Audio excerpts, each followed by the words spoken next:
जी, मनीष जी, जिस तरीके से बीएमसी चुनाव के नतीजों के बाद अब मेयर को लेकर के घमासान मचा हुआ है, वहीं पर बीजेपी और सिंधिया गुट में कुछ ठीक-ठाक नहीं चल रहा है, क्या कहेंगे? एक देश में ना एक गलत मतलब एक प्रथा चल रही है, प्रेसिडेंट हो चल रहा है जो जिस तरह से रिसोर्ट पॉलिटिक्स हमने देखी पहले जब हाँ इनकी सरकार बनी थी तब भी हमने देखा था किस तरह से वो गुजरात एंड आसाम वगैरह में ये हुई, जिस तरह से एड्सनबू में लोगों को रखा गया एंड उसके बाद जब वो निकले तब सरकार बन चुकी थी। तो बेसिकली ये मतलब ये चीज जो हुई है तो एक गलत प्रथा पड़ी गई है देश में, तो वो तो हर बार होती ही रहेगी। एंड वही चीज हमने बॉम्बे में देखी।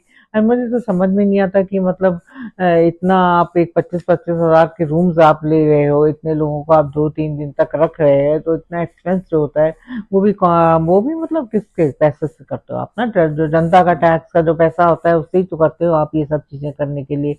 और जहां तक आप हमेशा दावा करते थे बीजेपी एंड महायुति में कि हमारे में बहुत ज्यादा मतलब हम लोग में कोई रिफ्ट नहीं है, और हम लोग ऑल्दो हम हमेशा देखते रहते थे जिस तरह से शिंदे जी नाराज होकर समय अपने गांव चले जाते थे, तो हमें तो पता ही था इस रिफ्ट के बारे में। पर देखिए ओपनली आप आज तो ये बात ओपन हो गई।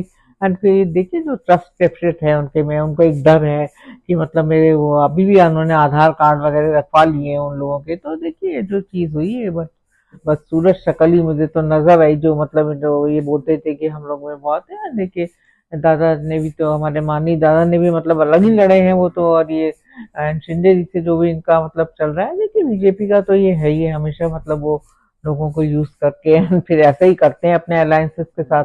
तो वही चीज यहाँ पर हो रही है। एंड देखिए जो भी अगर अगर जो दूसरी पार्टी दूसरा साइड भी अगर कुछ चीज अपना मेयर बनाने की कोशिश करता है तो मुझे नहीं लगता कि इसमें कोई भी बुरी बात है। वो तो लोग हर व्यक्ति ये राजनीति है तो इसमें तो हर व्यक्ति मतलब ट्राई करेगा, उसमें तो मुझे लगता नहीं कि कोई भी बुरी लेकिन वहीं बात है। फडणवीस कह रहे हैं कि हमारे और सिंधे गुट में किसी भी तरीके की कोई मुटाव नहीं है, मतलब मीटिंग करके बातचीत करके ही फैसला लिया देखिए जाएगा। इससे बड़ी हास्यास्पद बात मैंने नहीं सुनी, और ये पहला पहला टाइम है ये जिस समय की मतलब जो मुंबई का मेयर है वो दिल्ली में जाकर उसका डिसीजन हो रहा है। तो बेसिकली है ना, तो बेसिकली तो आप खुद डिसाइड नहीं कर पाए। और मतलब ये तो बिल्कुल मतलब बेवकूफी हास्यास्पद बात है कि उनके बीच में कोई रिफ्ट नहीं है।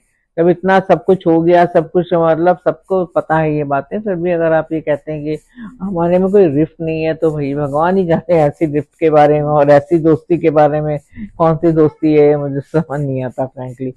केवल एक मतलब उसको कहते हैं ना कि ग्रीड है उसकी, उसके लिए ये दोस्ती है केवल, और कुछ नहीं। लेकिन संजय राउत के जिस तरीके से बयान आया, सिंधे गुट को किसी मेयर बनने देंगे। उनका जो बयान आया तो मैं तो मतलब मैं उनकी प्रवक्ता नहीं है, मैं कुछ बोलना नहीं चाहती, बस बेसिकली तो देखिए मतलब मैंने वही बात आपको जनरल बोल दी कि भी हर व्यक्ति इस बात को ट्राई करता है, and अगर उनके मन में भी कुछ दुख होगा जो भी है जिस तरह से उनकी रिफ्ट हुई है सब, तो मेरा मेरा कोई इसमें कुछ रोड नहीं है बोलने का। हाँ मतलब बोल सकते हैं, वो तो बात है ही। देखिए आगे क्या होता है, जस्ट वेट एंड वॉच।